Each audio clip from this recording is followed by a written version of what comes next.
Afternoon, everybody. How we doing? I think we're live. I think we got audio. I think we got video. Amazing. Amazing. Amazing. So sorry for the early start today, but there's a Grand Prix on at 2 o'clock. So I'm hoping that that I can get on and watch that later. So be nice. Hungarian Grand Prix today. Kicks off at 2 o'clock. I believe the race actually starts at 2, so we need to be done by then. But I need to push on with some repairs. I know we're doing the record deck at the moment, well, the radiogram, the old dance set, but I haven't had time to get that back on the bench. It's such a big thing. It takes up loads of bench space. And I want to try and get my repair queue pushed on a bit, because I've got now 1, 2, 3, 4, 5, 6, 7. I've got eight repairs in, which is a little bit more than I bargained for. But the problem I got is I don't like saying no to people. So I've got a couple of things in here from friends as well. I've got a couple of really unusual things. I've got a Kenwood car radio. I've got a hi-fi amplifier with one channel gone. And I've got a television control box, which I know absolutely nothing about. So yeah, got some weird stuff in for repair. All out of my comfort zone. Plus I've got loads of the usual Sony, the Sony culprits in, including Ernest's, which I just cannot get to the bottom of why the audio's not working in that. I've changed the output chip. I've gone through all the voltages. Say the only thing I can think of is the PLL was packed up, but you know, who knows. So who we got in today? We've got Tim in first by the looks of it, then Aaron. Bob's in. 7-hour stream, Bob. Let's do 2 hours, shall we? Not 7. I've done 7 hours before, haven't I? I've done some mentally large and long streams. But that was back in the day when I wasn't working. So, well, I was self-employed doing this job, which unfortunately just doesn't pay enough to pay the bills nowadays. So yeah, that was back in the day, Bob, when I had a lot more time. Wenlock's in. I thought maybe the early start might have brought our friends from down under in. Welcome, Wenlock. We haven't seen you for a while, mate. Benji's in. Hi, Benji. I did say hello to Tim, didn't I? I think so. If not, hello, Tim. Aaron, yeah, it's not great weather here with Aaron either. It's actually raining at the moment. Gavin's in. Afternoon, Gavin.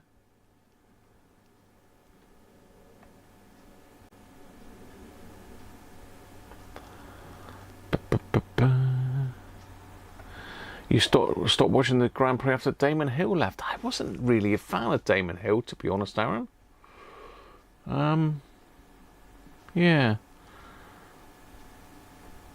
It's more of a Schumacher fan, I think, really. Although there should be Damon Hill, shouldn't it? Mansell was all right, but I didn't really get into Grand Prix until sort of the days of Hamilton and Button, really. That's when I first started really seriously watching it. WEC, Bob, what is that? World Electric Cars? I don't know what that is. Le Mans is good, yeah.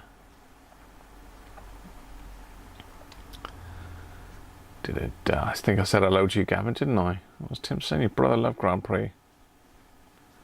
Ah, see. No worries, Tim. You missed the live streams. Yeah, I know. Mr. Laser Sound, welcome. I know our friends in the US, it's going to be a bit early for them today, but you know, I'm sure we'll wake some of them up.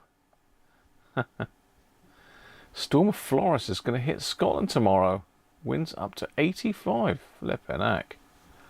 Who we got up in Scotland? That's Ben and Sandra are up that way, I think, aren't they? Afternoon, Anthony. Waiting for the first touring car race to start. A World Endurance Championship. Okay, Bob.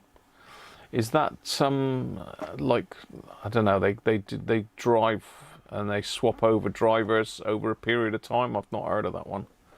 I've heard of the Le Mans 24, but yeah.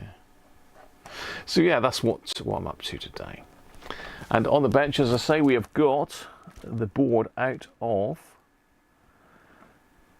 an SW77, which is the next on the repair list after Ernest's poor old Pro 80. Still not really sure what to do with that. I'll just have to keep on. The problem is you can't get a lot of the like Sony chips for it. I've got some strange voltages coming out of one of the PLL chips. Now I don't know whether that's a lock voltage or whether it's the chip is putting out too much. I need to lift the legs on it just to see, but this is my work in progress. I only started looking at this, when did I start looking at this? Was it yesterday morning or was it Friday? I think it was Friday I started having a look at this. And basically this, the main IC there was really badly corroded. Let me see if I can get you in the audio IC down there. That IC, excuse me. This one here, IC405, was really heavily corroded all along the legs. So what I did was I took all of the old crusty solder off, and solder, when it gets electrolyte on it, it goes like it goes very dull and sort of powdery. So you really need to get it off if you can. So I've basically gone on the other side of the board and I've cleared all the old solder off, sucked it all out, including the ground points, and reflowed it actually twice because I wasn't happy with it the first time. So that's done now. So I'm hoping that chip's going to be fine. Won't know until we come to power it back up. I've taken what, 1, 2, 3, 4 caps off. Just have a look at the state of the board. Now there is some damage to the board, but I don't think it's going to be too much of an issue. There's a pad. This is normally the area where you get the most damage on these. There's one pad, I can't see it with the naked eye, but you can see it under the microscope that it's started to lift. But not a problem. That won't cause any issues. It's not broken, the pad. It's not corroded through. And luckily there's not a lot of corrosion around this one, because the last one I did of these I had to take that completely out because the tracks were broken underneath it. I've still got some crusty stuff. This one here, this little IC, needs reflowing. That's got a lot of electrolyte underneath it. I've cleaned it as best I can, but some of the joints look a bit dull, so they need reflowing. I don't know if you can see this one up here. Unfortunately, the microscope has decided that it doesn't want to come out to play today, so I can't get you under the microscope. But this chip here, there's a lot of corrosion around that, and some of the components around it. There's a couple places where I don't think there was components there, but I just need to double check on another board that these weren't populated. So I've got a lot of caps still to take off, and then we can start popping some tantalums back on it.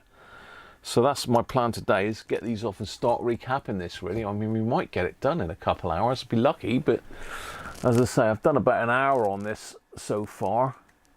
I don't go mad because, you know, time is money, isn't it? This belongs to Gordon. This is Gordon's SW77. So Gordon, if you're watching, this is your radio, mate. Underway. So, who else have we got in? We have got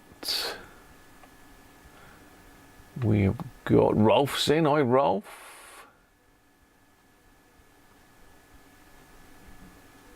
Isle of Man TT. Yes, I have, Aaron. Yeah.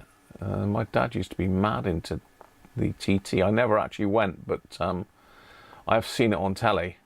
Phenomenal, scary speeds. Afternoon, Chris, or early morning for you, I think, isn't it?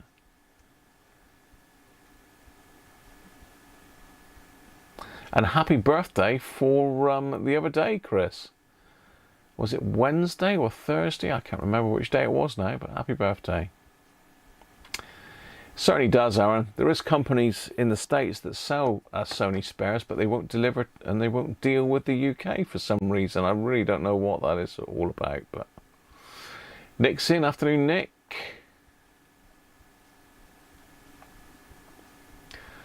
Arcade machines, totally obsolete parts, redesign things, yeah. Afternoon, Rob's radio channel. He's in. How are you, Rob? Right, let's do some stuff on this then. So I need to grab my silver tape because I think we're going to take some of these off with the hot air. So far I've just taken them off with a soldering iron because they've been really close to plastic components, but with a bit of the old silver tape you can protect stuff.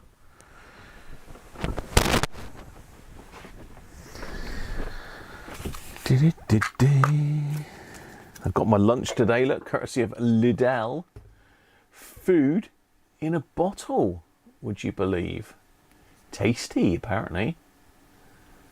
Ready to drink, complete meal. Look at me. It's very similar to those of you that watch Matt Armstrong. Those of you that are into cars will know he's sponsored by Y Food, which is very similar stuff. So I'm just going to start masking up some areas of this where we're going to have some heat. I need to take that one off as well. Might be okay on that. So definitely those two pots there we need to mask off. So let's get that up.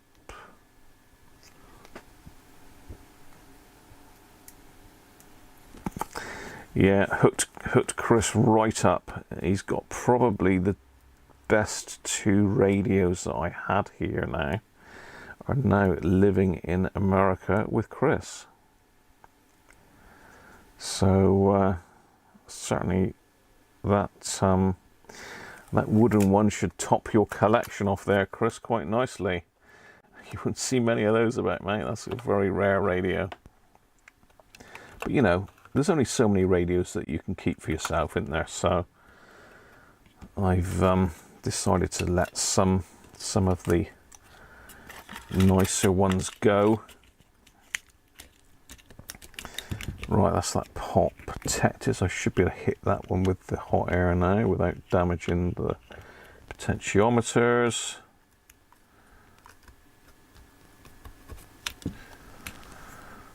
That's good. What else have we got here that we need to protect?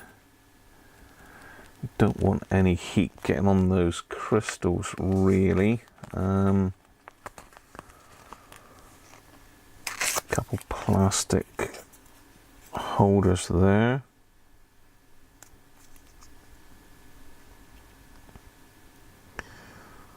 I've still got a lot of radios to do for Chris. He's got me a big old list that I'm working through. Hopefully we'll get some more out soon, Chris. Well, not soon, but certainly within...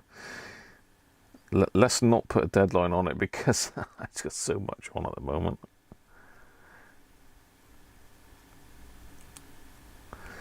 Be nice to be able to retire and do this, but I can't see that coming in the foreseeable future unless we have a win on the lottery, but that we don't do. We don't do the lottery, so it's unlikely that a win is going to come our way. Yeah, you've got to be in it to win it, they say, innit?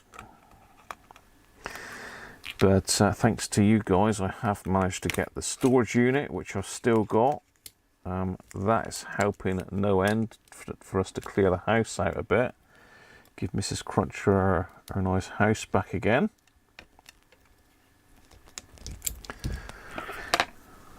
So I'm just really going over this board now and masking off anything that's likely to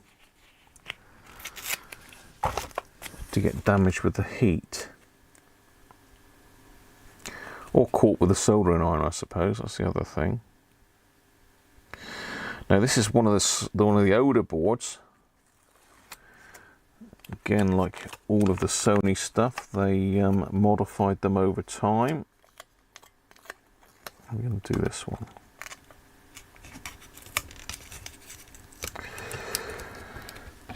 This is an early board that's been modified by Sony by the looks of it. Is that protected? I don't think we're going to get any heat on those. What have we got down here? We should be able to avoid that. We should be able to avoid those two. That one we might need a bit on that crystal. We don't want to pop a crystal because they're unobtainium. The ones I had made don't seem to work, which was a bit annoying, being they cost a fortune. I think I paid some like 25 quid a crystal for 5 of them, and they didn't work. Tried contacting the company back, because I bought them as spares. I didn't actually need them at the time that I bought them. I just bought them in as spares, and tried one in Clint's radio and it wouldn't work at all. It would if I put a capacitor with it, but still it wasn't great.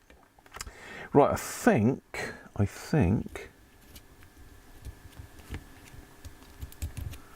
that should give us enough room to hit this with some hot air. So look, is that plastic or is that ceramic? That's plastic, so this one here I'm going to have to lift off or twist off, because I've got a plastic former beside it. It's too tight to it really to get some tape in there. So that's going to be a twisty offy one, I think. Or I might lift it with a soldering iron. We'll do that one first, being it's the hardest one there. Who have we got in then today? Rook! Better than liquidizing a Sunday lunch. Yeah.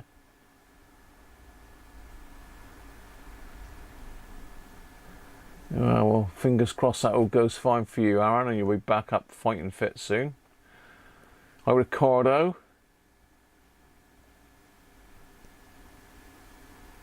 Yeah, but it has been complimented, that one, Chris. Les is in. Afternoon, Les. Hope you're well. Down in miserable, wet Launceston, I think, by the looks of it.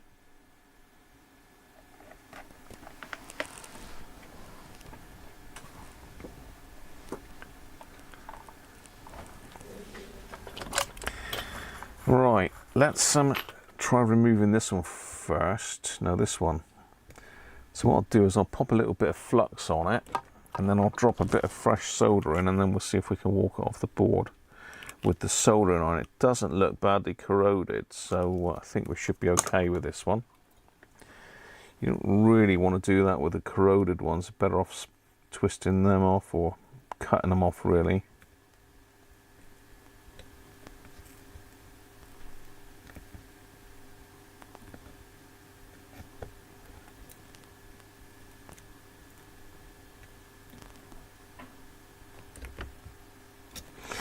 Okay, it's moving.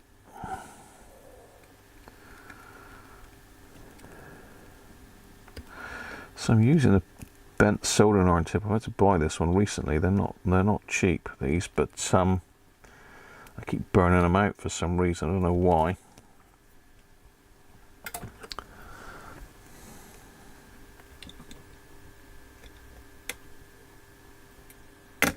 Oh, steady. Okay, that's one side of it lifted. Just let that cool down a bit. And then onto the other side. Off he comes. Yeah, that one looks okay.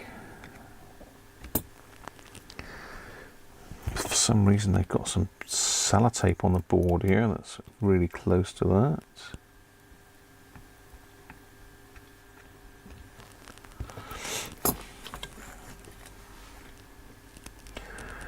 That one's gone. I don't know what the tape is on the board there for, but it's gonna melt when I hit it with the hot air, but I don't think that's a problem. Just take the excess solder off of those pads. You don't want to go too mad on these boards because they're not very well stuck down, the pads on these. So not too much heat. I say I'm not really worried about seeing what values they are because I've got lots of pictures of these. Right, let me have a think. That one looks a bit ropey, so I'm going to have to do that one with the hot air. I might stick a little bit of tape over that one.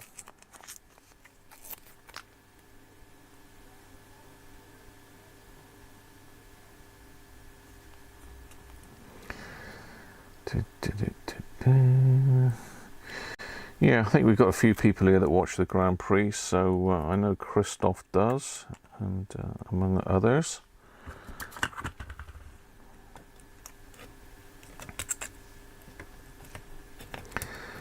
Stick a bit on that one. I can hit that with heat in that direction then, away from the crystal. Right, I think we're good to go with a bit of heat. That one up there we're not going to be able to heat up because it's a bit too close to the plastic, so that one's going to have to come off. And we've got nasty looking corroded capacitor by the looks of it over there. Right, let's get the hot air fired up. Let's have a look. What are we going to do? Let's do...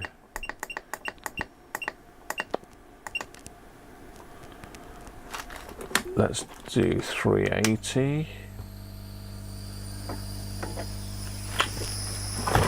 Let's get cracking.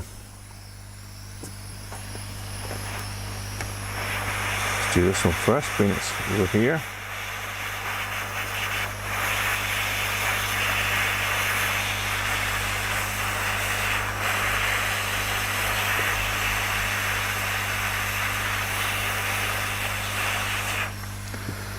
One.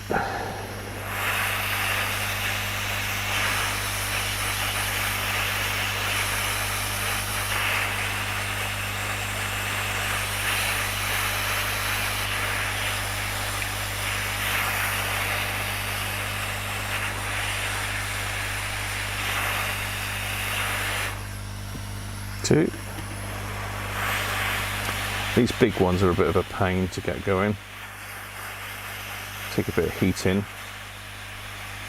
The other one I took off with a soldering iron, but you don't want one of these launching off the board because there's a lot of electrolytic in these, so grab them hold tight.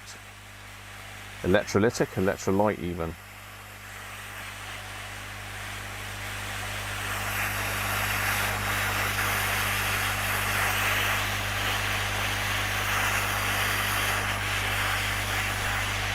Try a bit of heat around it really.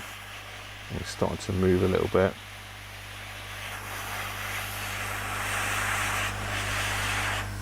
Now it's losing its electrolyte. Ooh. So he's let his electrolyte go out the bottom, that one. Does not want to come off the board though, so you've got to be careful there's not corrosion on that. Cool, you don't want to go.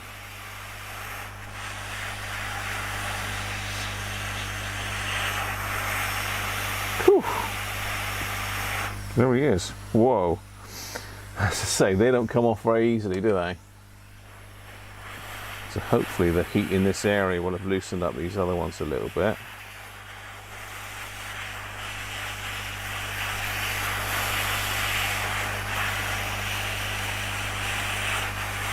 Here it comes.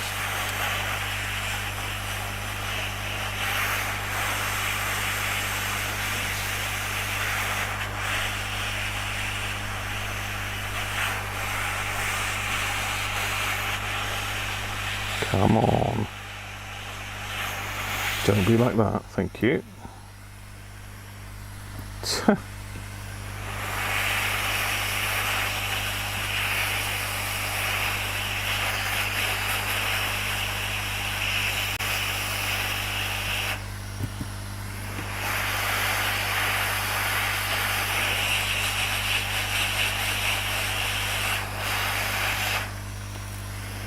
Yeah, now we're cooking on gas.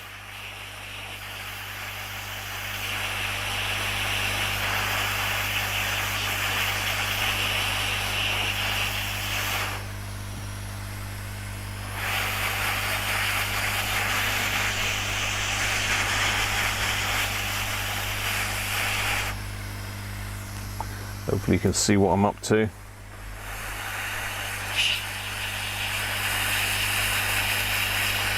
Just say, I've got my air about a third of the way up, so I'm not blowing components off the board. It's set at 380, seems to be doing the job.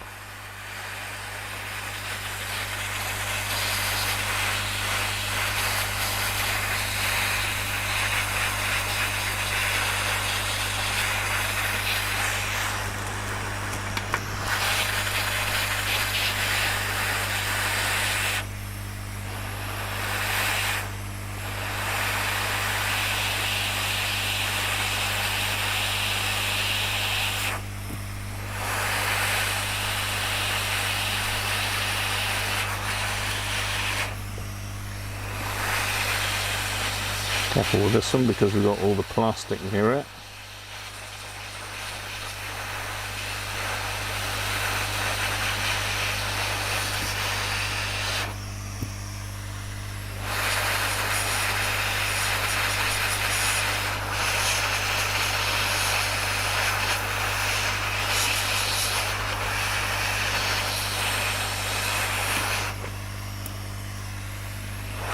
Don't know if I better get this one. Let's have a look.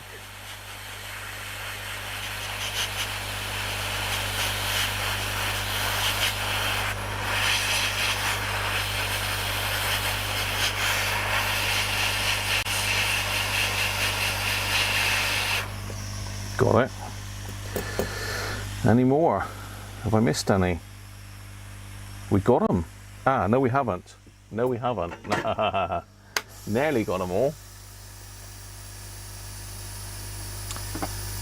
I think it has, Ernest. Yeah, yeah. I'll have to have a chat with Adele, see if he's got anything over there.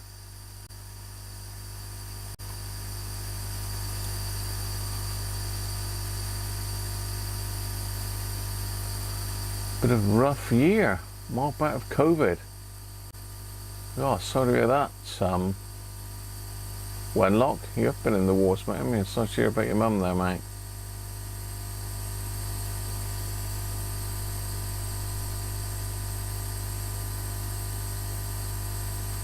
I've had it once. Mrs. Crunch has had it twice.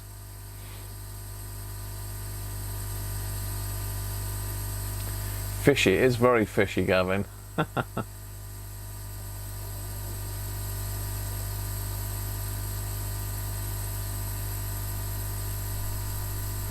David, how you doing, mate?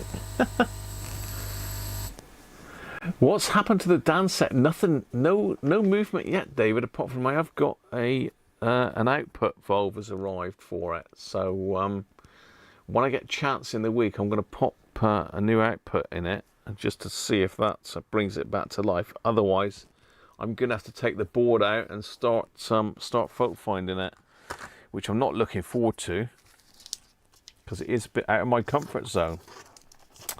But being there doesn't appear to be any audio, no pop or anything, either I've got something wrong and I've wired something up not right when I did those capacitors, or there's something else gone wrong in it. Right, the other thing I've got to do is get this heat shield off, because underneath here there is some, well, it's a capacitor. It's always fun getting this one off. I have desoldered it, but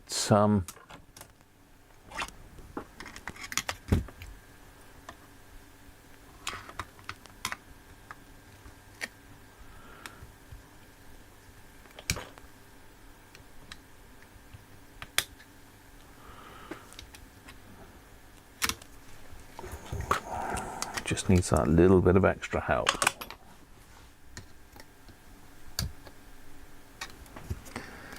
we've got a bit of solder there as well.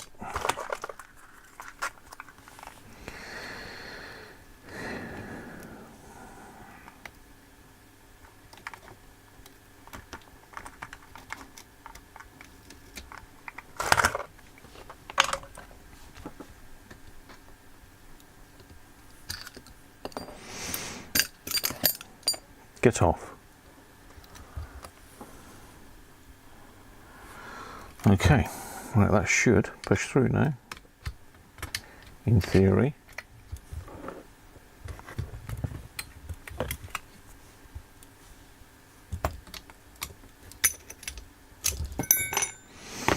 And we have one more there, a little sneaky one, and that's corroded as well.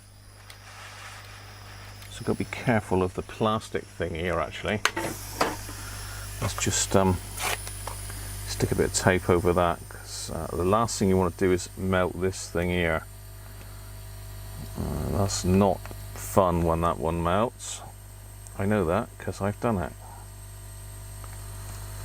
Trying to get it back together and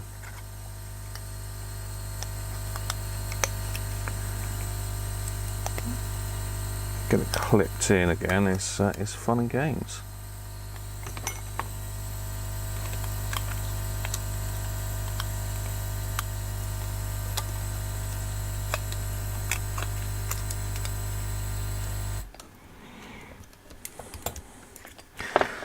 I seem to be getting a lot of inquiries with Sony stuff now. It seems like I'm almost the vintage Sony receiver repairer for the whole of the UK, it feels like anyway.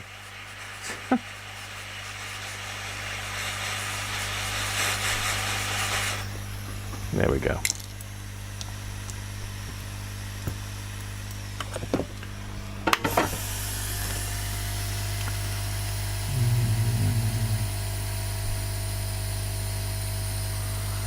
So that's a 1 at 50 volts there. Okay, that is literally all of the capacitors off now. Now, there's really no point testing them because they, oh cool, some of them are still warm. Cool. Some of them are still warm. I don't know where they are.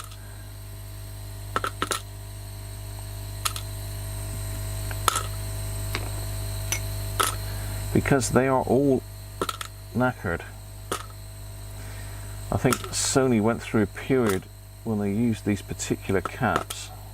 It's like the newer ones, like the 7600 GR. Never have any problem with the capacitors on those. It's just these older ones.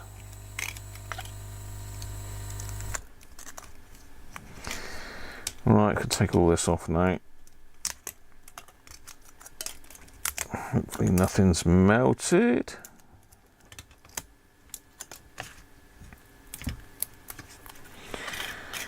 And we can get to grips with cleaning the board up.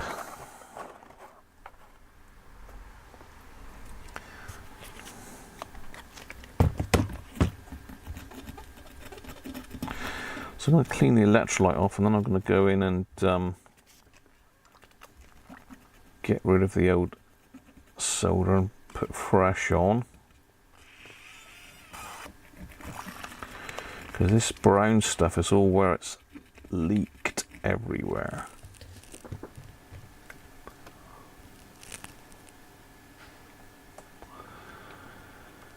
So catch you up. Like removing shotgun pellets from the skin. 83. And my mum was, I think, 76 when she passed Wenlock.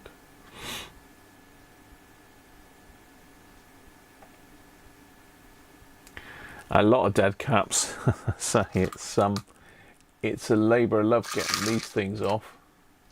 Didn't take long though, did it? Once I'd masked everything up. Yes, they are, Aaron. It kills all these old boards. 22 degrees. Well, very nice, David. Derek Cooper, how you doing, Derek?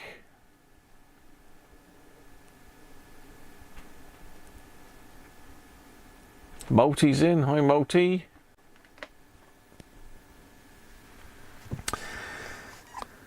Carry on with all the nasty electrolyte everywhere.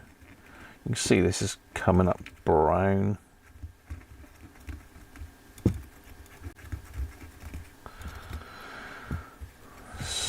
So I've got a little bit of reflowing to do on the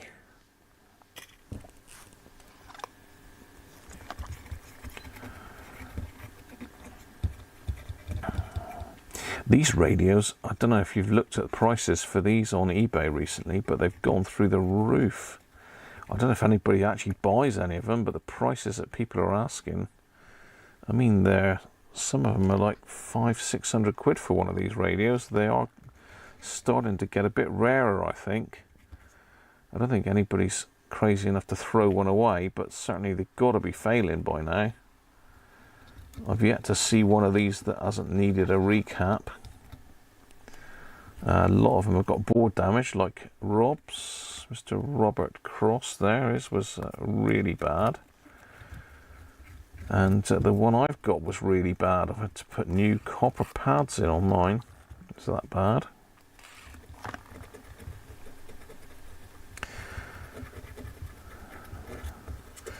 Right, I think what we'll do now is we'll go in and tin them. I'm going to get the old headband on. Just wake the soldering iron up again because he's gone to sleep. Ah, missed that one at the back.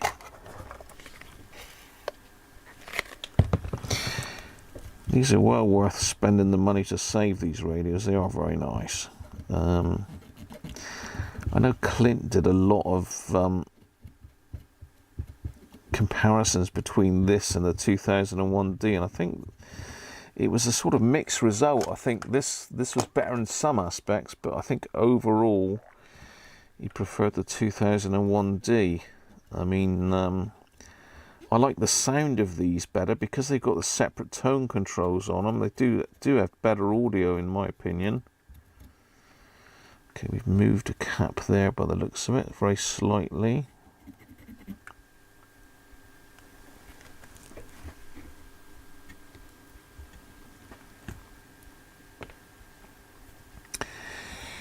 But he's still connected.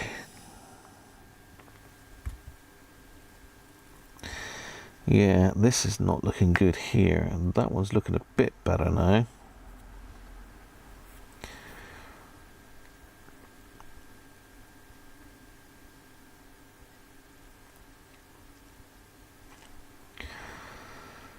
Yeah, gonna have to reflow that one, I think. There's electrolyte all around this area. Quite bad. Okay, let's tin some of these up. Then we'll wick it all back off again. Just make sure that pads are clean. I'll take new components.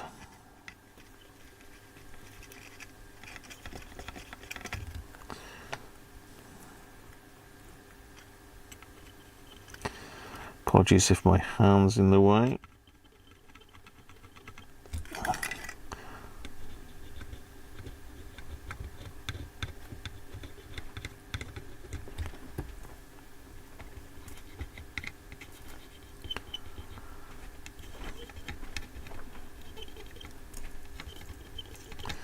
Again, I'm trying not to dwell too long on this. My iron's set at 350. For those that are interested. I'm just popping some fresh solder on the pads to get rid of the old stuff. It's looking good here. These are some of the pads that lift in this area, and these have got quite a bit of corrosion on them. But they're okay.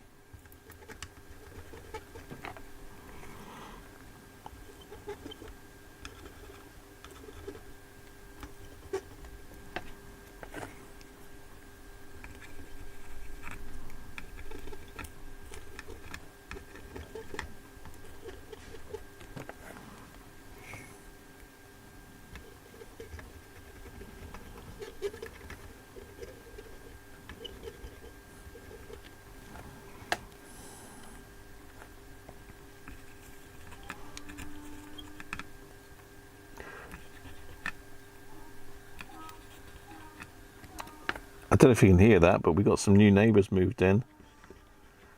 Sounds like they've got a donkey. Gotta be a donkey making that racket. Nice to see something a bit different about that.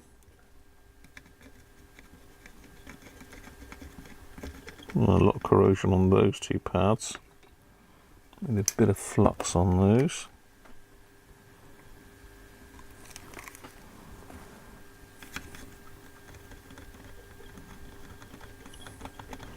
Oh, we've got some good news as well, people. On the 12th of this month, we are getting fibre broadband. 900 megabits a second download and 110 megabits a second upload. Now, if you think at the moment the best I can get download is 40 megabits a second, and my upload speed, which we use for streaming, is about 9 megabits a second. So you can imagine what that's going to do with the streaming. We're going to be flying. We're going to be absolutely flying. There's going to be no problem with frame rates, nothing like that. The other thing I've got to do at some stage when I've got the money, which is probably not going to be for a while, is I need to change this laptop. Now, it's too expensive to get another gaming laptop for the spec that I need. You're looking at about £2,500. But a desktop gaming PC, I reckon, to run streaming could be looking about £1,000. So that's a big difference. You know, that's a big difference. So I think I'm probably going to have to go with a base unit and a screen somehow. I don't know exactly how I'm going to work that in this room, but you know, keep doing the lottery, which we don't do, and one day we might win it if we were in it, but we're not. So oh dear, excellent, isn't it? Right, let's have a look at the chat a minute. I think we've got Tom and Susie in the house. Nick Schraff, good afternoon. My hand is always in front of the camera. Unfortunately, Nick Schraff, I can't do a lot about that because my microscope software is not working at the moment, and I have no overhead camera. I could do with an overhead camera. It would need to be something with a zoom lens, a fairly good quality for the streaming, but yeah, unfortunately that's on the list, Nick Schraff. Rob, thank you very much.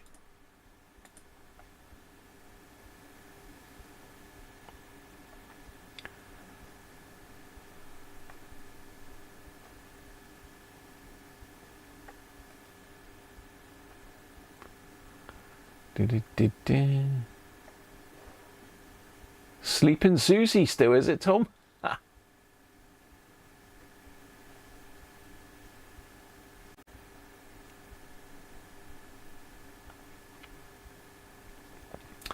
You're watching in bed now, Wenlock. Well, I don't know that it's in the village, though. This is the thing. They haven't dug anything up. So how the hell they're going to get fibre, I don't know. But apparently,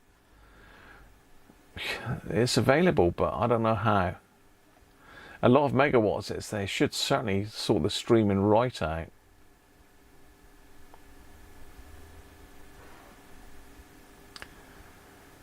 Never won the lottery. You have BT's 900 fibre package. What's it like, Aaron? Good? Get my pet. Yes, I did. Thank you, Rob.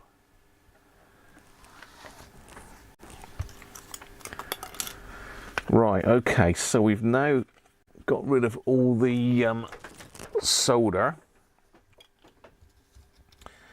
Let's see if we can do it for Nick's Ruff without being in the camera too much, but we need to get rid of the... Oh, I've resoldered it. I mean, now we need to get rid of the solder to leave bare pads. Then we're going to go and put a blob of solder on every positive pad. Well, that's heating up a bit more than you want, really, but...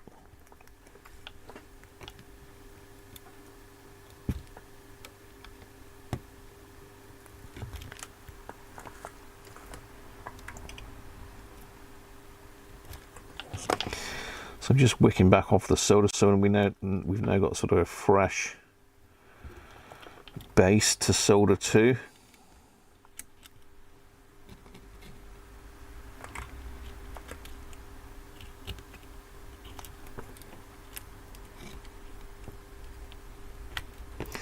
Just using the back of this tip, I find it quite good for wicking solder off the board. Gives you quite a lot of control. You can get the braid nice and flat.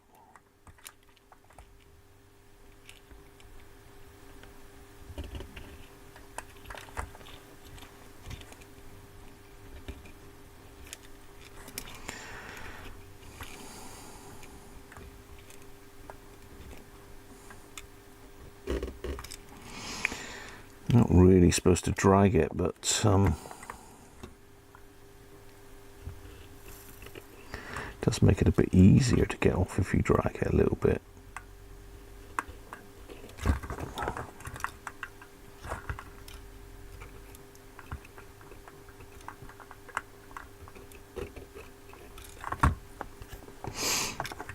Right, we're getting through some mileage on the old solder braid here, I can tell you.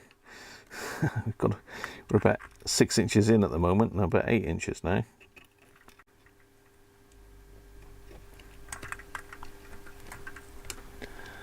I have to cut a bit off of this because it's getting too unruly.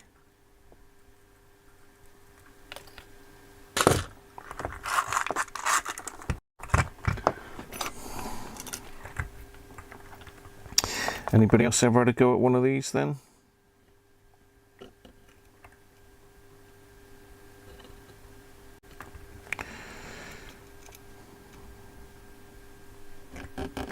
Similar to the SMDs fitted to the old Mac boards. And same issue with all the other Sonys from this era.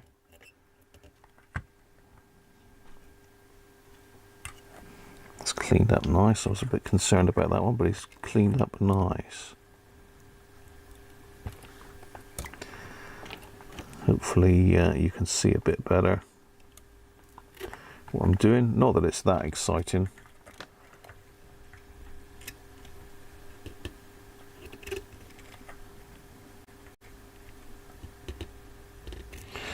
Wicking solder off the board. And old manky electrolyte.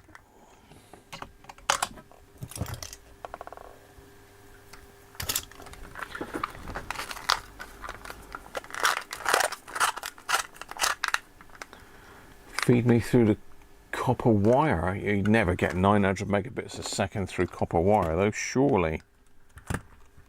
Thanks for the super chat, Rob.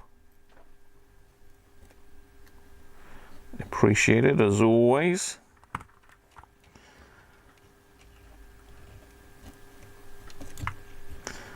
So yeah, if anybody thinks there's any better ways of doing this, then you can always let me know. I've done quite a few now, but I'm not the leading authority on these things. There's a lot of other people fixing them. Well, I say that, there isn't really. I haven't seen anybody else doing these. Did I tin those? I don't think I tinned those. Did I miss some? Or have I just cracked up? Yeah, I did tin those. I did do them. They didn't look particularly nice, that was all.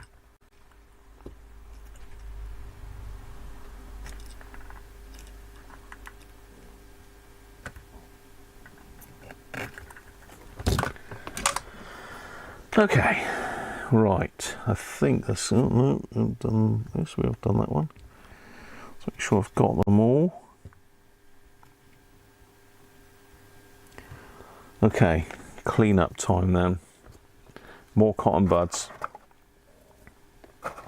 A lot more cotton buds.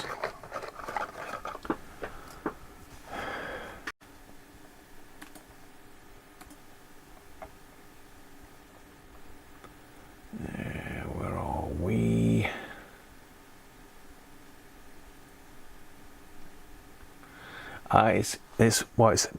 It's BT and EE. Ricardo. Apparently, well, I got a letter through the post from EE saying that they were going to be doing it. Testra 500 megabits. Can't afford 100. I did. No, we got food in a bottle going in today. Vanilla Dream. Cool. Courtesy of Lidl.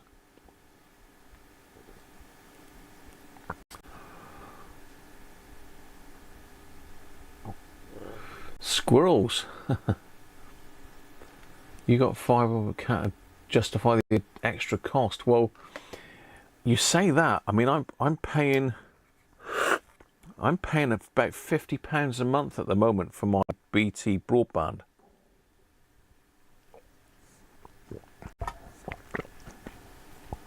But Mrs. Cruncher's phone, she pays for separately. So the cost of the new broadband and putting Mrs. Cruncher's phone on it overall is about £4 cheaper a month. So I've actually gained a few quid a month by putting super fast fibre in, which is brilliant. I've done the maths.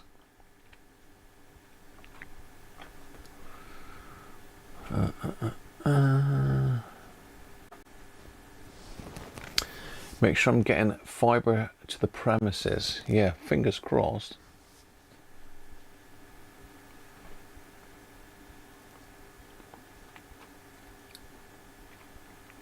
Yeah, that's about what I'm getting, Nick. I'm going to get a 9 upload, if that. Yeah, that's right, Aaron. That's the same one. Ookla, yeah. You got an early start, David? Thanks for dropping in, mate, anyway. Yeah, hopefully I'll have this recapped. I've got an hour to do it, look. So I'm going to start cracking on. I'm just going to clean this up now. Clean all these pads. And then I'm going to populate it with my collection of SMD tantalum, hopefully, if I got enough. So thanks for dropping in, mate. Always good to see you. Thank you very much, Chris. So yeah, the main push at the moment is going to be to try and raise some funds for a gaming laptop, because if I can combine a laptop with a decent graphics card in it with high-speed internet, I'll be absolutely flying. I'll be able to run 4K if I wanted to, although I'd have to upgrade my subscription on vMix, which I don't really want to do. But most of the kit I've got here is capable of running 4K, so I could potentially stream in 4K. But the other issue you've got with that is, unless you've got a fast setup your end, you're unlikely to be able to. It wouldn't be watchable in 4K. You'd need to step it down to HD or one of the lower speeds. But all good fun. So it's one of the things, you know, I hate putting out a stream that's not up to scratch. And like last week was a bit of a disaster. I really don't know what happened with the sound last week. I had problems with the stream to start with. I had to come on late because it kept crashing out. Once I fixed what that was, I had problems with the audio right at the end of the stream. You know, that all of that stuff would go, which would make the stream a lot more enjoyable for myself and for you watching as well, which is the main thing. I don't like putting out anything less than the best, if you know what I mean. If it's going to be really bad, I'd rather not do it at all. One of the joys of being a bit of a perfectionist, really. One of the downsides of being a perfectionist. Nothing's ever good enough, you know. So I think that would definitely sort me right out with decent broadband. I think they're coming on the 12th to install it, which I think is a Monday. So I think it's not next Monday, but the Monday after. So the following stream to that, we should be flying. As I say, I don't know whether to bite the bullet and chuck a gaming laptop on a credit card, but end of the day, that just bumps up my monthly outgoings, which isn't great. Try and keep it down to a bare minimum at the moment.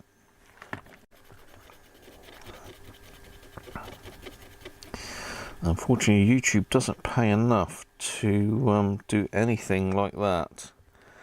Anybody thinks that YouTubers make a fortune? Some of them do, but you know, they got millions of subscribers, sponsors, and all the rest of it. We're just a little tiny channel that's out there to have a bit of fun and give people something to watch on a Sunday. I'll say thanks for bearing with me last Sunday as well. Mrs. Cruncher and I had a cracking day. Really good day. Just generally messing about around the house. Getting a few bits done. Watching TV. Bit of gaming. We've done a bit of gaming. I know Aaron's a big gaming fan, but it's we're more into the motorsport side of it. So I'm just taking off the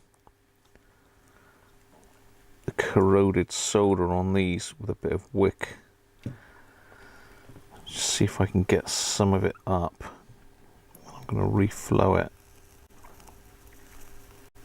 Oh, stinking that one. Oh dear. No, I'm going to have to reflow that and then wick it, I think. That's stinking. It's not even accepting solder, that chip.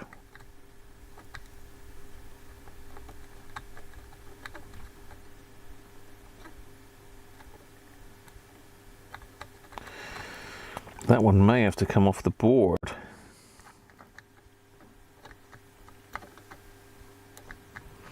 So I'm just putting a bit of fresh solder on this IC to try and get rid of the electrolyte from the solder, really. That one's not too bad, that one's fine. This one is not fine. So look at that.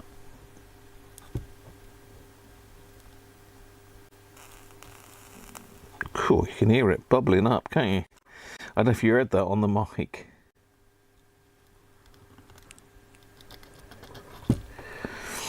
Okay.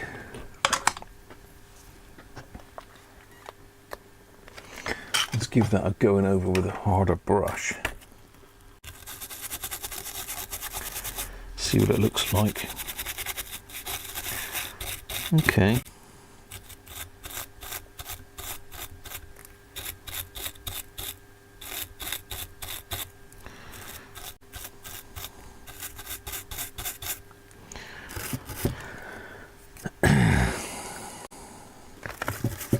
You've got to try and get all this old electrolyte off the board and out from underneath components.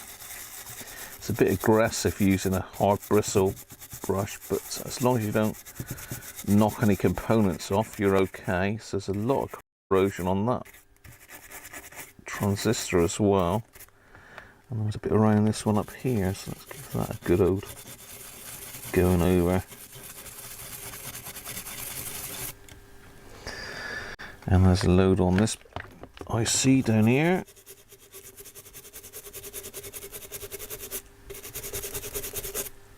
Oh dear, it's everywhere, isn't it? You know, this has been caught just in time. I think probably another few months or another year on this, and that would have been lots and lots of extra work trying to find out problems on the board with wires and that damaged.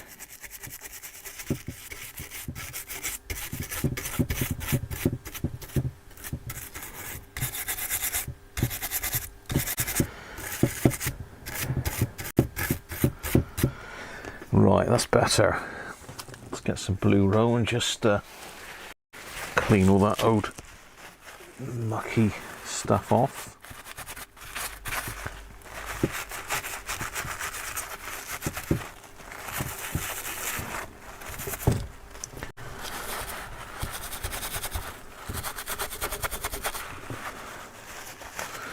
Right, let's let me head under the microscope a minute and just have a look at these joints. Let's have a look. You'd be happy to see it in colour. What's that, Ernest? You can't see it in colour? You'd be able to transmit at 2160, which is 2K, I think, isn't it, Aaron?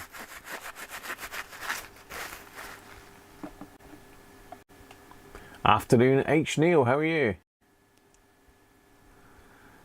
It's oh, you mean by the pots on the top there, the trimmers?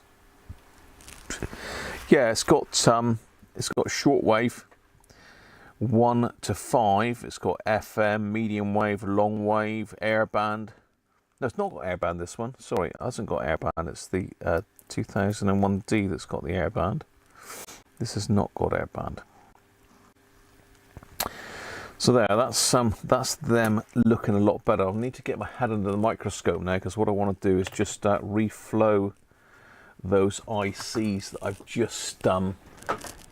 So we've got the two down here. I'll zoom you in, but I'm going to have my head under the microscope for a minute. So bear with me. The two that I need to reflow are this one and this one over here. So you might be able to see me doing it. Hopefully you can. I need to just swap to my really fine tip. So I'm going to solder them one leg at a time. They're SMD ICs.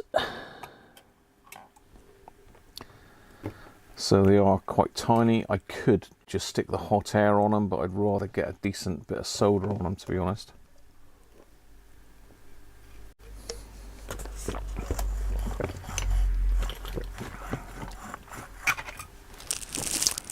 Let's say for some reason my my camera's died on the microscope. I don't know why. The light's just gone off on it, so I think I got a dead camera, but I don't know for sure. Right, it might go a bit weird. The light might have to drag it over a bit.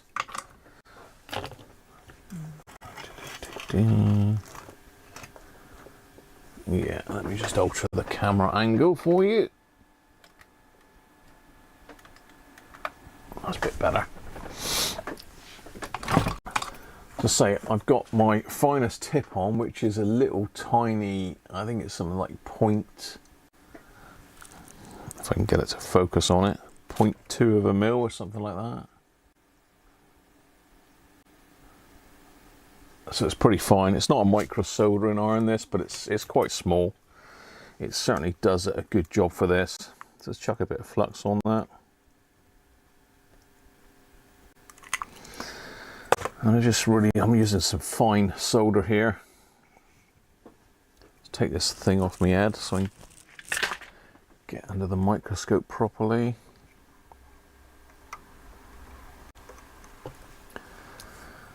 Okay, you're going to focus for me.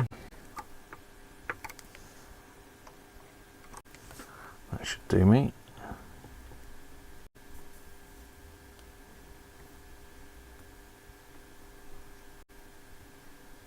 Come on, take the solder.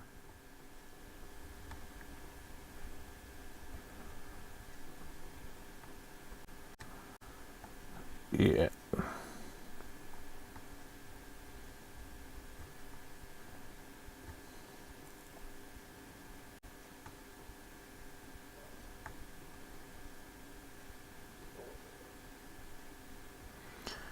I don't want to take any.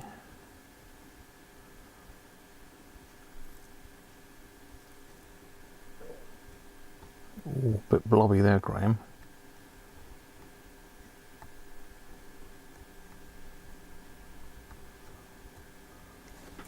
That's okay. Better to have a decent amount of solder on it. Can you see mate? Yeah, you can just about see it, I think. Let's get that in over the top of this one.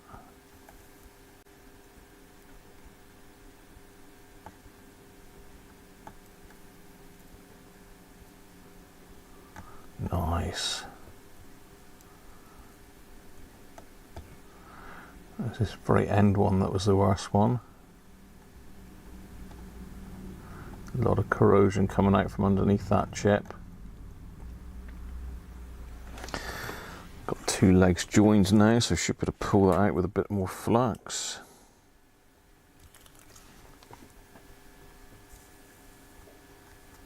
There we go. Yeah, a lot of corrosion's come out from underneath that chip, so that was well worth resoldering. Now the next one, up here, that is looking a lot cleaner, that one.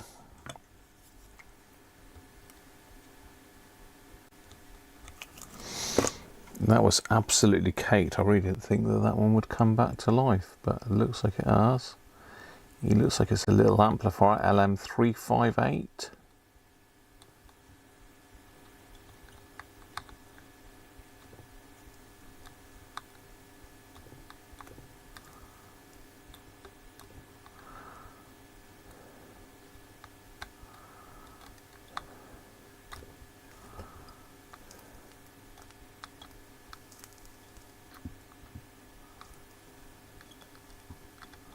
Those 2 legs look joined anyway. Bro, right, okay, that's those done. So let's get some isopropyl on them. Give them a good clean. Get rid of all that brown muck that's come out from underneath that one. And that one's better than I thought.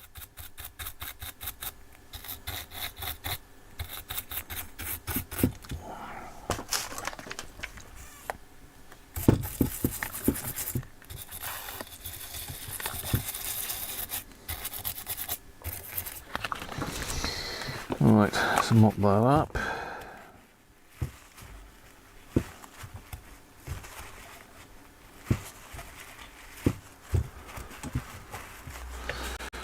These other little things you've got to do that are on top of the recapping situation. Well, let's get in really close now for a look.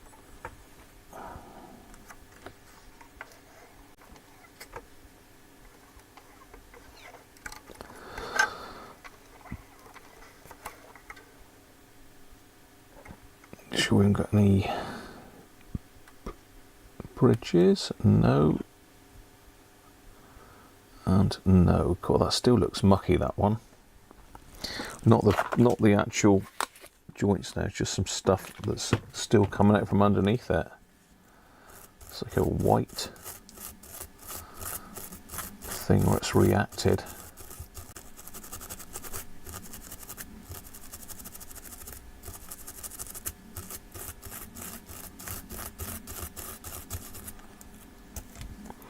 It almost looks like plaque on teeth, if you know what I mean. I can't show you, unfortunately, because I think I need to update the drivers for the camera. But then saying that, the light's not come on. Normally, when you plug it into USB, the light comes on the camera, but it's not working. So I don't know what's going on with that. It's very kindly bought for me by Rob. Incidentally, talking of cameras and microscopes, how is Rich? Hopefully Rich, the secret engineer, is doing okay. I think he was due to be moved out of the dreaded hospital.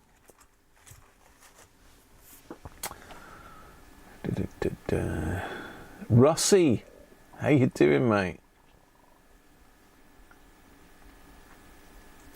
Yeah, that's right. You're never going to make a fortune on this. I think even the biggest channels as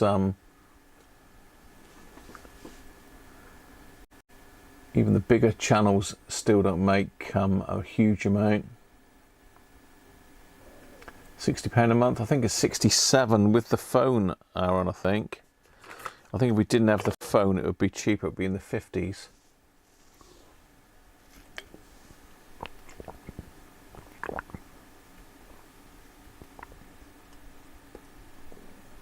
OpenReach was a subsidiary of BT. I think they branched out on their own, so they do all different companies now. You wear the heating element out sooner. Yeah, you could say that. But I bought a one with a setback on it, Aaron, so it drops back to 177 when it's not being used. Yeah, signal path is really good.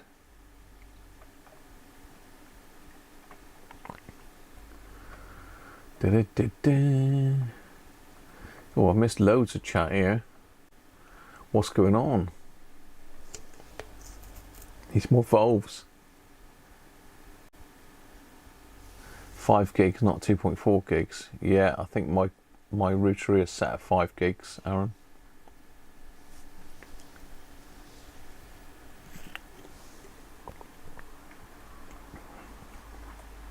Oh, it's Aaron? Okay.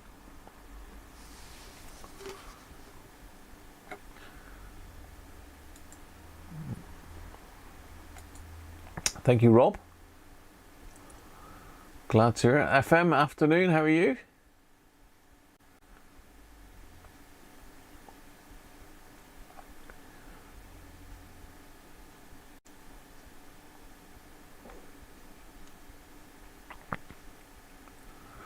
You missed the fishy part, you did. It's been defished.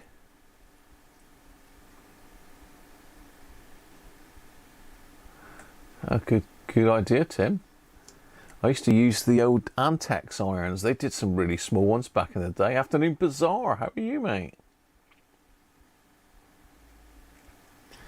I've still got plenty of irons. Weller soldering guns, I got one of those. Big old beast of a thing. I think you've seen it on the channel before. Yeah, good, thanks, Russ.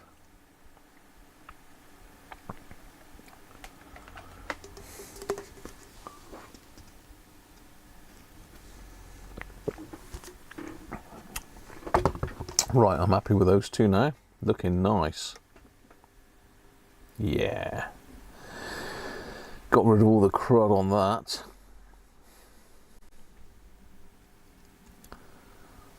Yeah, it's been corroded a little bit around there, but I think that's okay. Let's double check. There's one track there that doesn't look that great.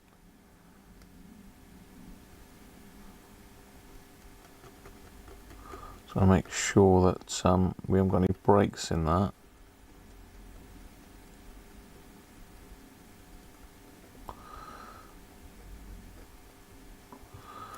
Looks okay. Let's just test that from there to, I don't know where that goes. Let's see, it goes through that via there, or that one goes through that via there.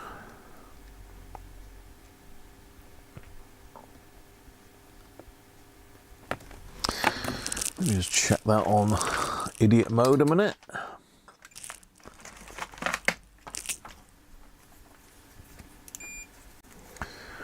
Let's go from there to, which one is it? Is it that one or that one?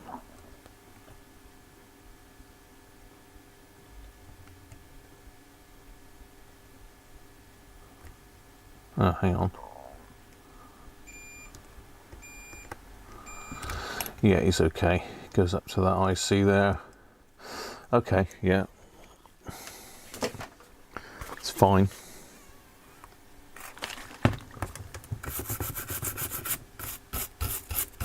No breaky. I need to touch a board up afterwards with a bit of Azure Father. Okay, let's get ready for some new caps. Let's put some solder on the positives. Now, when you look at the electrolytics, the SMD ones, you'll notice that they've got, let's get one of the bigger ones. Oh dear, come on. they've got like a hexagonal shaped, let's turn that off for a minute. They've got like a hexagonal shaped base. You see that? And if you can see that the corners are off this one. Now that's the positive where the corners are off. The other side's the negative. You can see by this one, oops, that the black denotes the negative. If it will focus, come on, focus. There we go. So yeah, the flat edge is the negative, and the edge with the chamfered edges is the positive. So we need to just put a blob of solder on every positive on the board. That's the next plan. So I'm just going to use the microscope to do that. Let's zoom you back out a bit so you can see what's going on. Apologies for the weird light, but it's because of the light on the microscope. Let me zoom right out. Come up a bit. Right, let's get this done. I don't think we're going to get them all done today, but we'll be able to get a few on the board.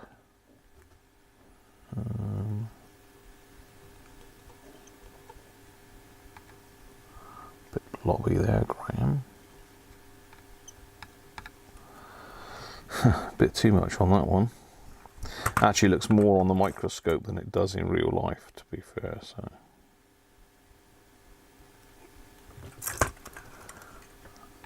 better.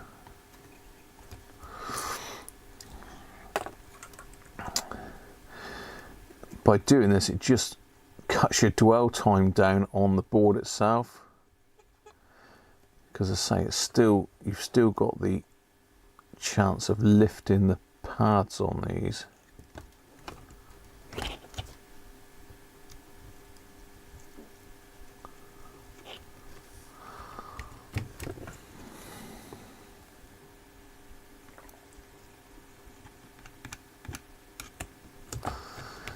Yeah, we're not out of the water yet as far as pad lifting is concerned.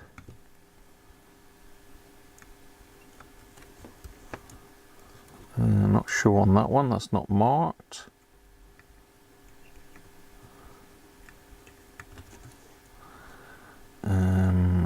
These top one's positive.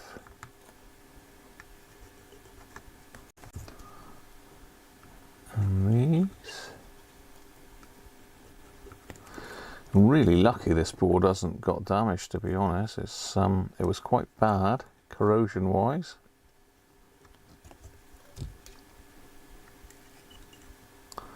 Just you got to be careful taking them off, really.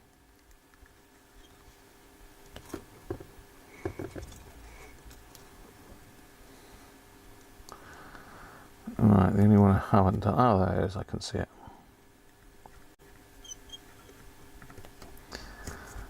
So yeah, they've very kindly screen printed it on there for us as well to make it a bit easier.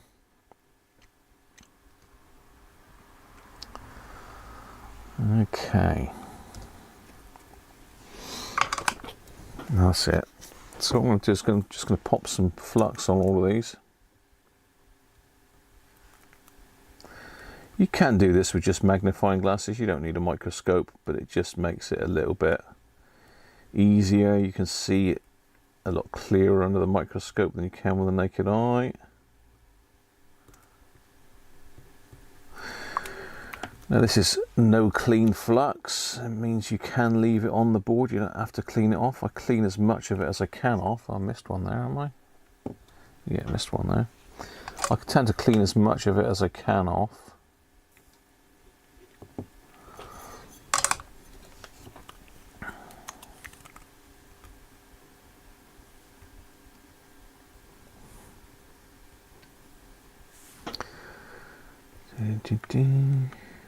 But you don't have to worry too much about it because it's non-corrosive once it's dried.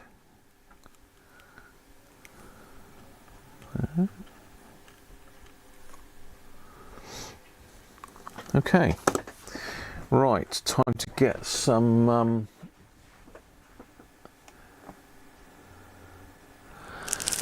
time to get some capacitors out.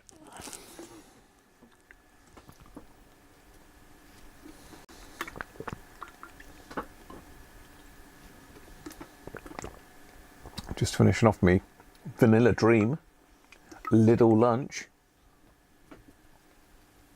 Just got all over my face. Not a good look. Right, let me get some capacitors a minute.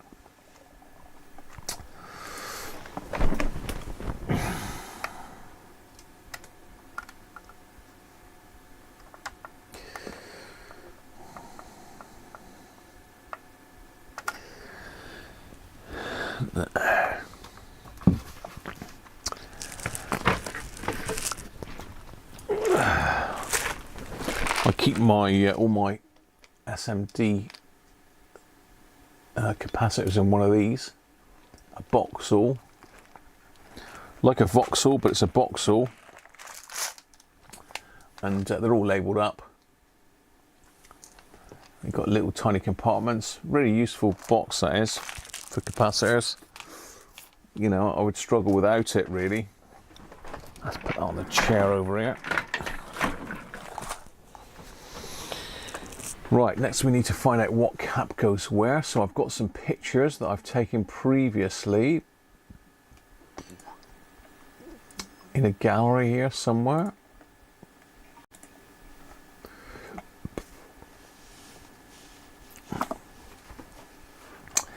So you can see my screen here. This is the ones around the plastic connector, which I'm going to do. So we got a higher voltage 220. I believe that's a 10 volt, and this is a 6 volt. These aren't actually got the voltages marked on them really, but there you are. Certainly got the voltages on these that came off. So 220 is actually 4 volts, that one. And the bigger one, I believe, is 10. Yeah. These are all 470 at 10.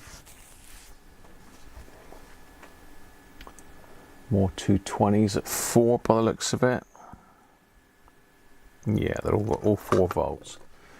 So that's the next job. Let's get those 4 done, 5 done even, 6 done, and we'll do the 3 470s and we'll do these 3.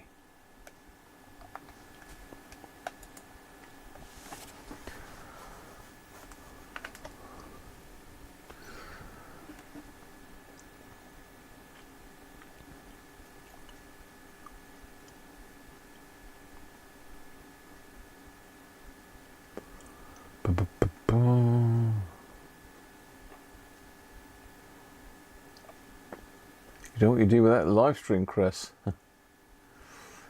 Yeah. A thumbs up button's crushed. Nice. Awesome technical family. Yeah, you imagine building this thing with valves, you would be struggling for space, wouldn't you? Right, what do we say? 220 at 220 at 6 volts, so I haven't got that. I've only got 220s at 10. So it looks like they're all going to be 10s. Let's hope we've got some smaller case ones. What have we got in here? Got any babies? Yeah, there's some smaller ones in the bottom there.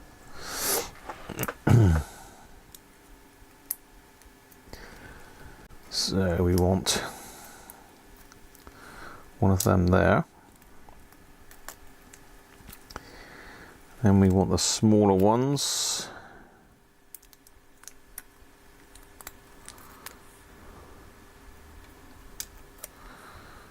One, and I think it was one more, wasn't it? Let me just have a look at my pictures.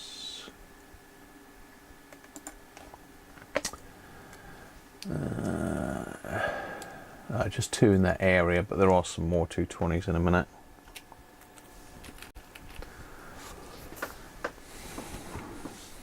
Right, we've got 100. Let's do the 220s first though, because you can get mixed up with the markings on these things.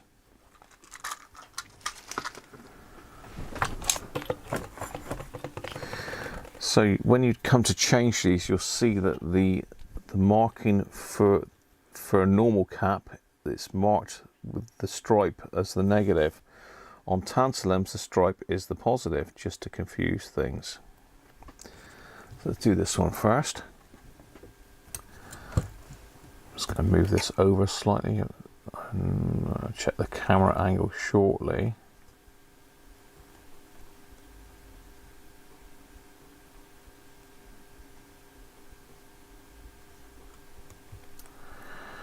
There we go, just make sure that's straight. It's not quite straight, it's not far off, but you know me.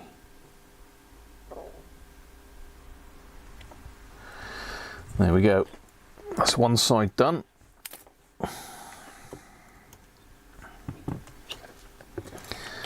We'll do the other 220, which is down here. Smaller case on this one.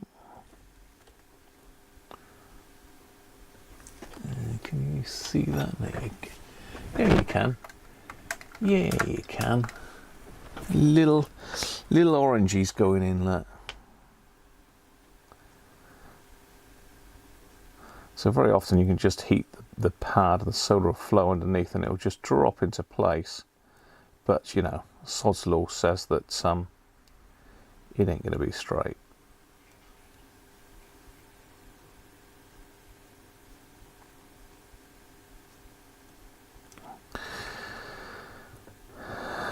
So the idea is not to dwell too long on the capacitor, because you can shorten the lifetime of it.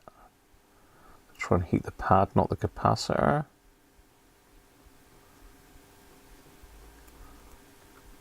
So I'm using a fairly skinny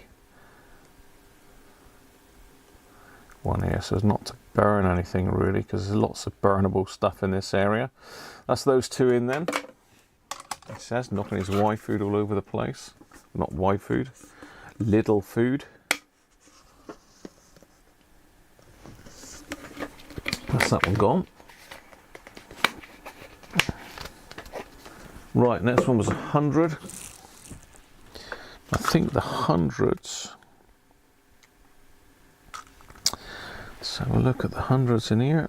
Itchy foot.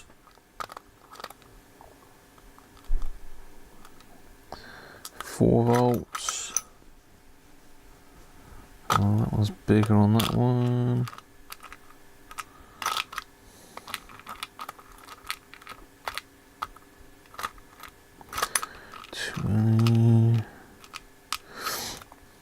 Pretty sure the hundreds are the 4 volt ones. 4 volt.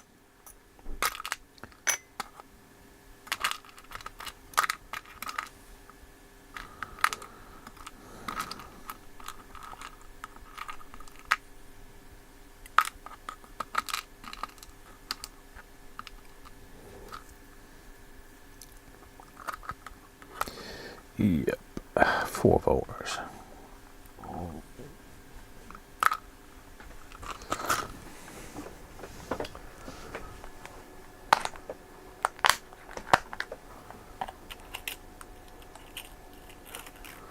I'll chuck a 6.3 in there because that was a bigger cap on the other board that I got. You don't know, these boards might have been modified over the time and they decided to put bigger caps on, so I'm going to put the bigger ones on. That's a black one. No different in construction, it's just a different manufacturer. I think that's Vichy.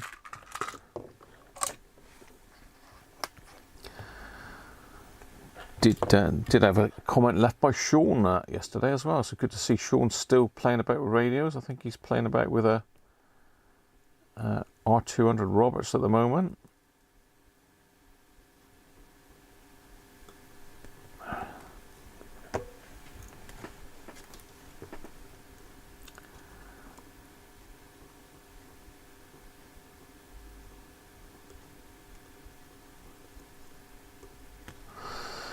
Nice. Okay, that's 3 done. So we've got these 3 down through here now. They're all 470 at 10 volts. So let's grab the 470 at 10s.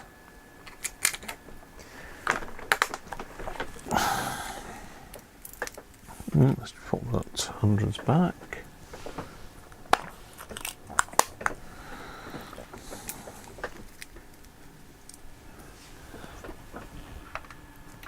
So moving over slightly now. And if I can turn the board that way, that'll make it a bit easier for you to see. Bit there, how's that? That's nice. Right.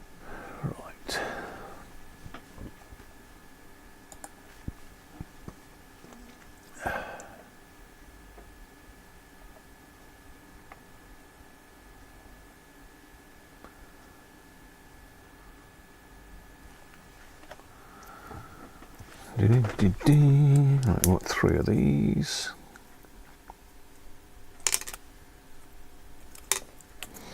Quite lumpy these, quite a high capacitance for an SMD.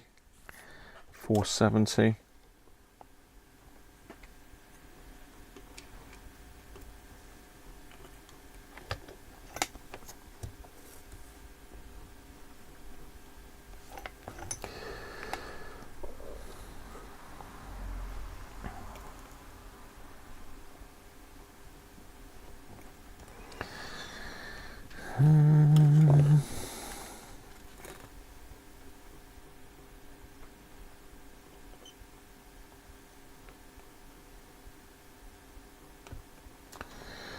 One.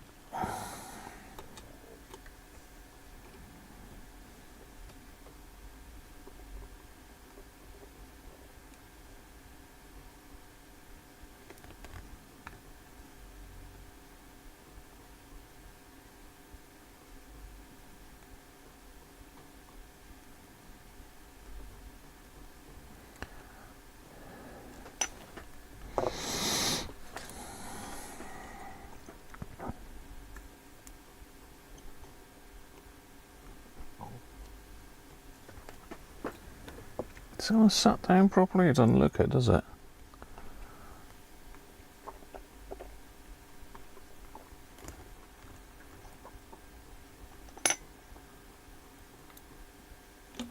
It is now. Where did the other one go? Stuck to my hand? Oh, there he is.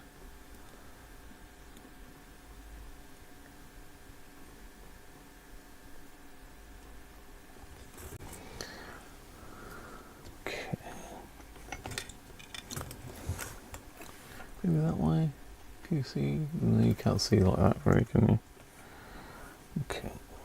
You're not going to be able to see all of this, but hopefully you'll see most of it. Those that want to ever go at this themselves, I wouldn't suggest you start with one of these radios, but entirely up to you.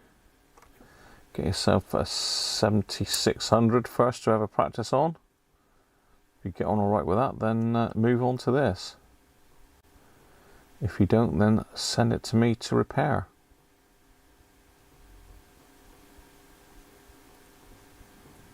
There's a bit more solder on that one in a second, but just line that one up a bit better.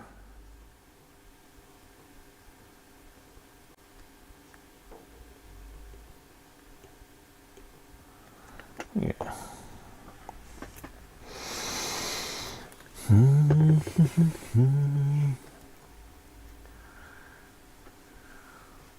Joe! Yeah, early start today, mate. Operation Grand Prix.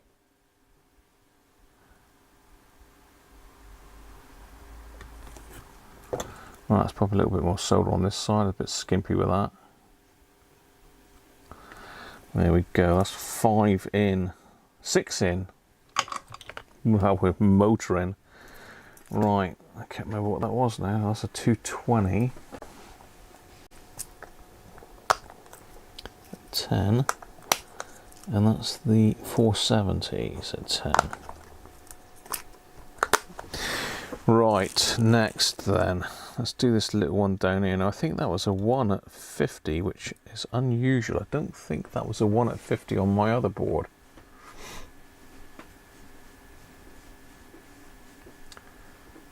Oh, a bit early, Joe, 5 AM. Wow, thanks for getting up and watching, mate.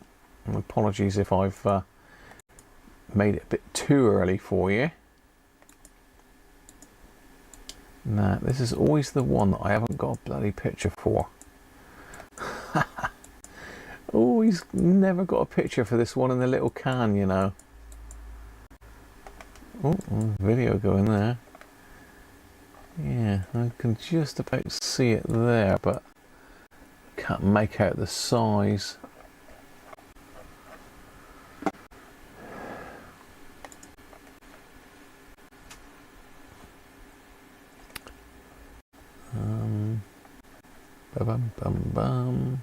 Ah, there we are. Yeah, see this, that's a 22. That's a 22, but I'm sure that was a 1 I took out of there.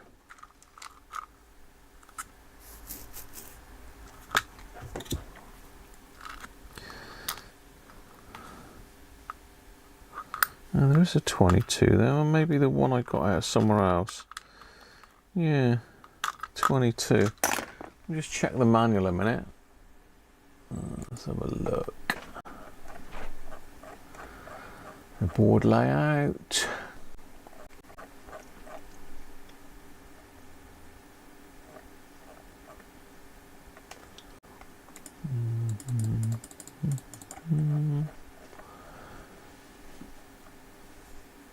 That's a cracking board layout I've got here. A real cracker. Online. I'll let you have a look so you can see it with me. So DC to DC converter. I think we're looking at the other side of the board, aren't we? Are we? No, we're not. It's that one there, C704. In the DC to DC converter. Can you see that? If I zoom in a bit more, C704. Let's just go back a bit smaller. Let's go to the parts list. It's going to be there, I expect.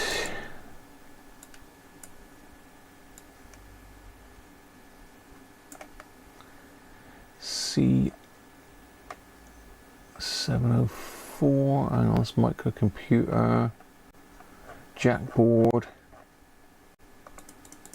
Let's get a bit bigger. Microcomputer, it's not on the microcomputer signal board, it's on C704. Yeah, 22, 6.3 volts. So a 22, that's 6.3 volts, there we are. Nice.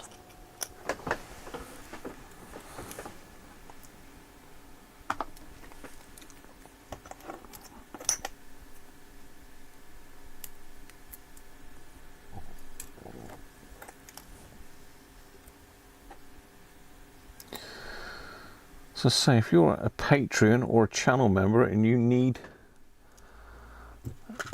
a service manual, you can always ask me, because I will provide them for you as part of the benefits of being a Patreon or a channel member at whatever level. I think at the highest level I'll do you a Zoom call even, and Skype to help you fix your radio, so worth considering if anybody fancies joining the membership clan. Oh, steady.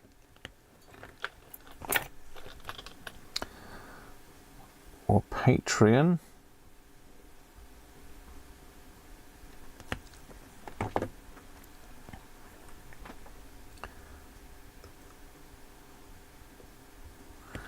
There we go. Nice. A 22. Right, we're still going. I've got a bit more time yet. We've got another 20 minutes, so let's crack some more out if we can. Did I put those back?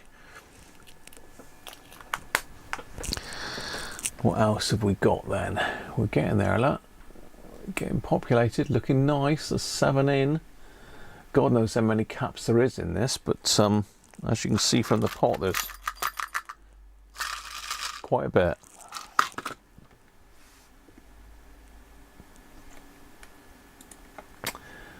Okay.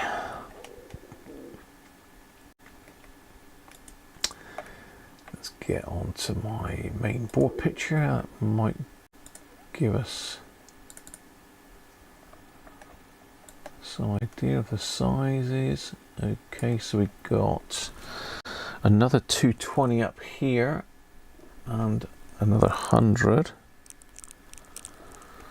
So let's get those. Let's get the smaller ones for the 220s.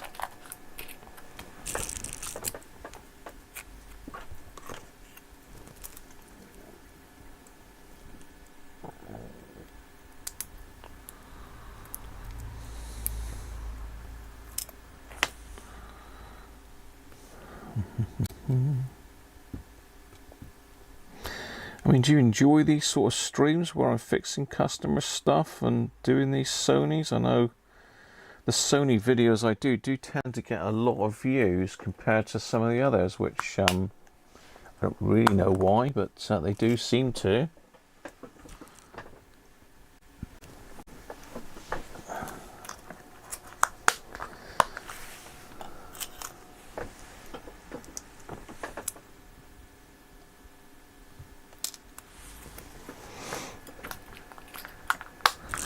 Incidentally, it is quite a bit dearer to do one of these boards with tantalums compared to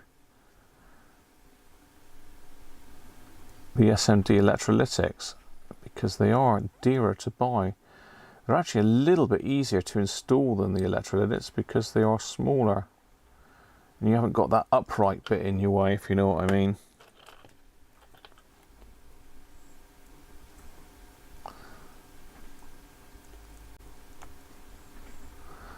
I think the thing with the Sony stuff is there's so much of it out there and it's all going wrong. People love them so much, they just want to get them working again, you know. So as I say, I've got the majority of my repairs at the moment are Sony things.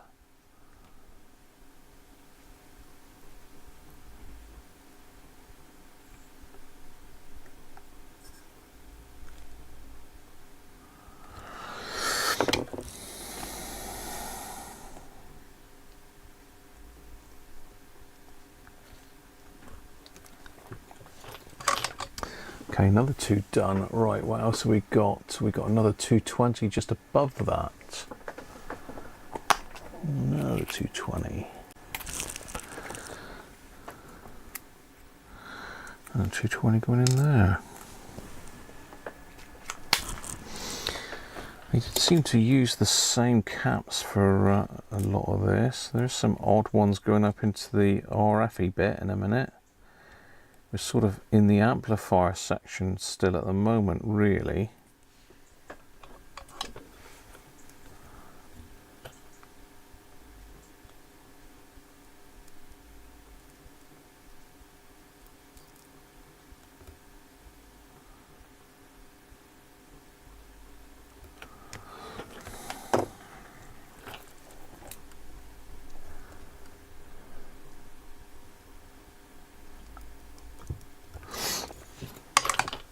Here we go, another one. Might as well do the one up the top here, just in behind the potentiometer. And what's that one going to be? Oh, that's that one. Where are you? Another 100. Little 100. I'll stick a little 4-volt one in there.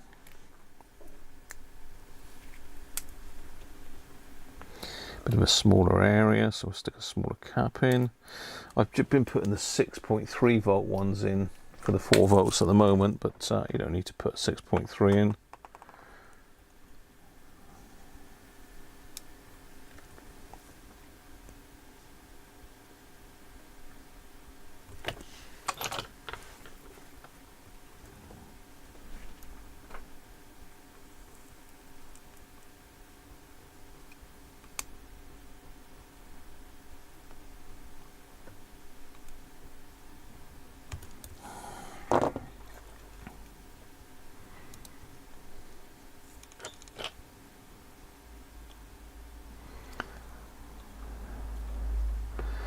So yeah, hopefully in a couple of weeks' time we'll be absolutely flying on the stream. No problemo. Okay, and now we got 2 1 microfarads. So they're going to be 1 at 50. 2 of those. Oh, there's one already jumped out there. Let's grab that one.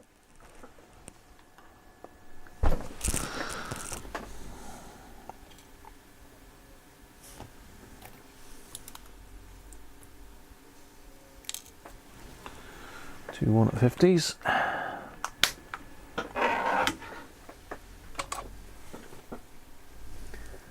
Audio still working? Yeah, good. I'll tell you, just before I pushed the button to come on live, the battery died on my mic. Not on my mic, on the actual receiver. This is the transmitter that I'm wearing, and the receiver is mounted on the camera.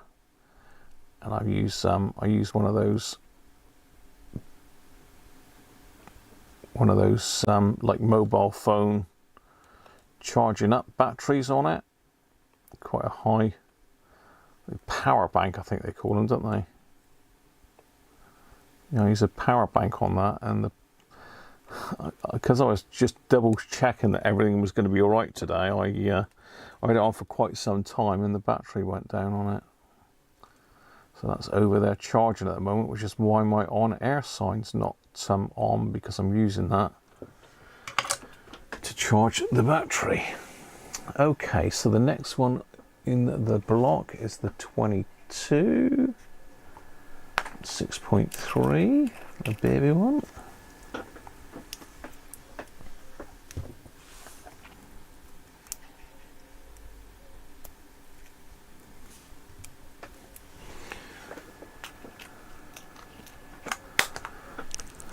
Let's grab that. I'll catch up with chat in a minute, people. Don't worry if I'm not responding.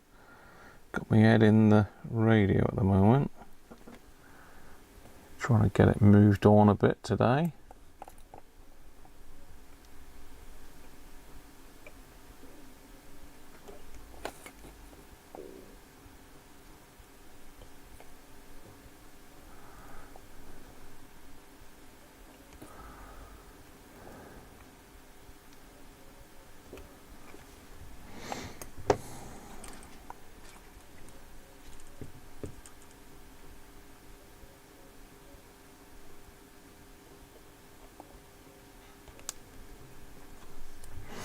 There we go. Oh, we're motoring now, aren't we? Whoa, we're really cracking on. Right, what else have we got? Let's get into the middle of the board now. So we've got a 47 there by the... Actually, what have we got dead in line with that? Yeah, 47 and a 220. So 47.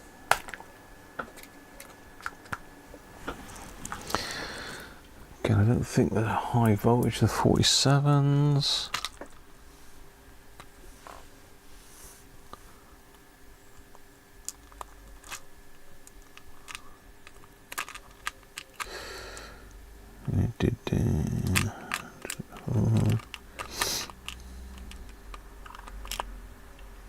A lot of these caps, they don't actually put the voltage on, so I'm looking at pictures where I haven't actually got the voltage. I can just see the capacitor.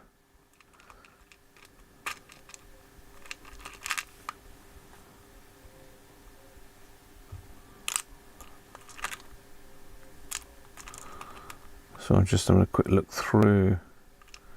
6.8 there as well.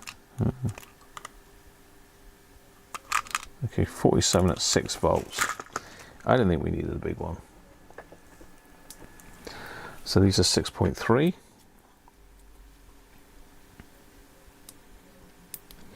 And make sure I've got a 47, not a 4.7 as well. I've done that before. 476. Yep.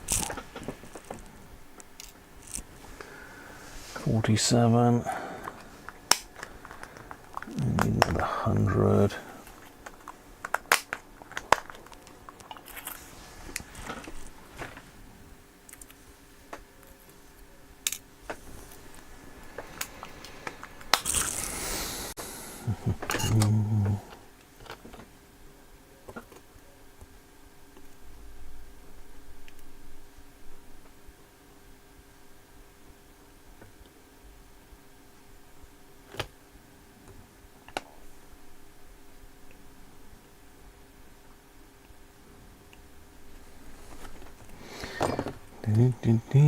It's quite therapeutic doing these, to be honest. I do enjoy a bit of SMD work. It's a bit of an extra challenge, you know.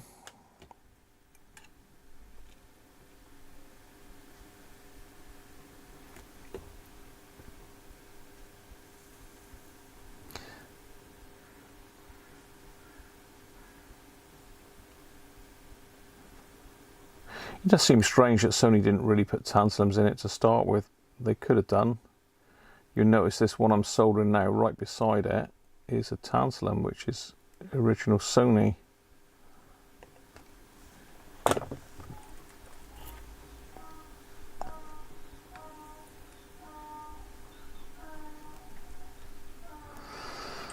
There we go. We are really motoring now. Okay, what is this one down here? Okay, that's a 220 again. A lot of 220 caps in this.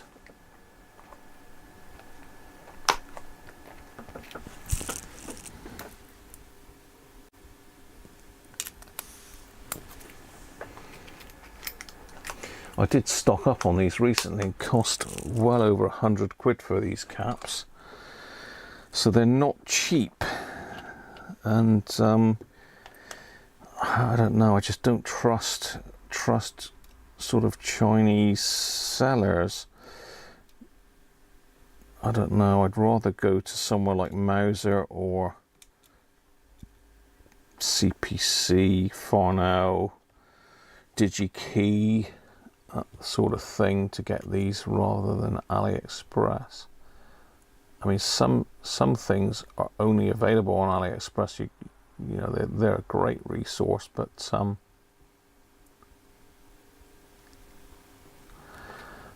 things you just gotta go to the big suppliers for, I think.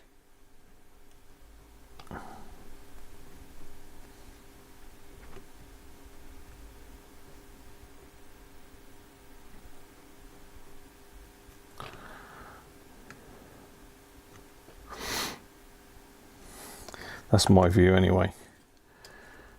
Right, let's solder this one in. That's how we do it for time. 5 minutes to go. Let's leave it there then, I think. Let's leave it there. Let's catch up with the chat a minute, and then I am going to let you all go and watch the Grand Prix, because I'm sure I'm not the only one. So there we are. I mean, that's quite a bit of the board done now. That's certainly this section is done. How many have I got left to do? 1, 2, 3, 4, 5. I got about 5 left to do. So I haven't got. Oh, hang on, no, 6, 7. I've got a few left to do still, but that's a good break the back of the job, if you know what I mean. Is there a disadvantage? I don't think so. They can be higher ESR FM, but again, it depends which ones you buy. I'm a pro recapper. Thank you, Rob. Thanks for the super chat, mate. Let's just catch up with the rest of the chat, because I've been at my head out of this for a minute. Soft steel, Meccano. I used to love my Meccano. NASCAR. Yeah, I don't know about NASCAR. It's hellish fast, but just going round in a circle all the time, I don't know. I've not really got into NASCAR. I enjoyed the film Days of Thunder, mind you, which was about NASCAR. That was really good. So apologies if I've missed out any of the chat, but you know.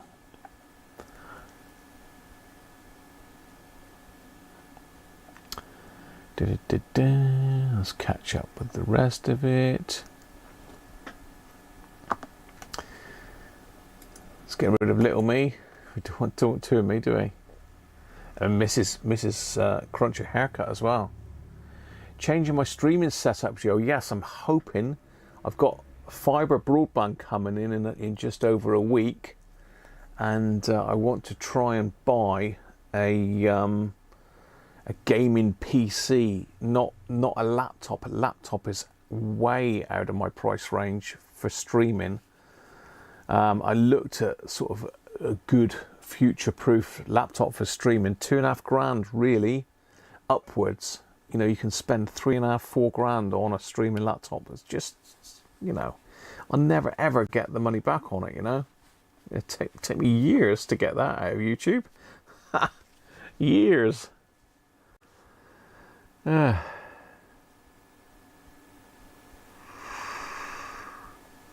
Oh, most Sonys are a challenge, to be fair.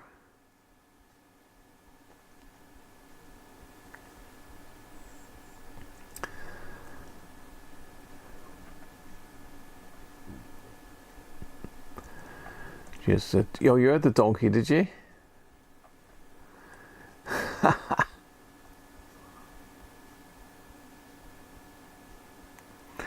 Tantalums can fail short, but you don't tend to find them in low voltage stuff like this that cause a problem.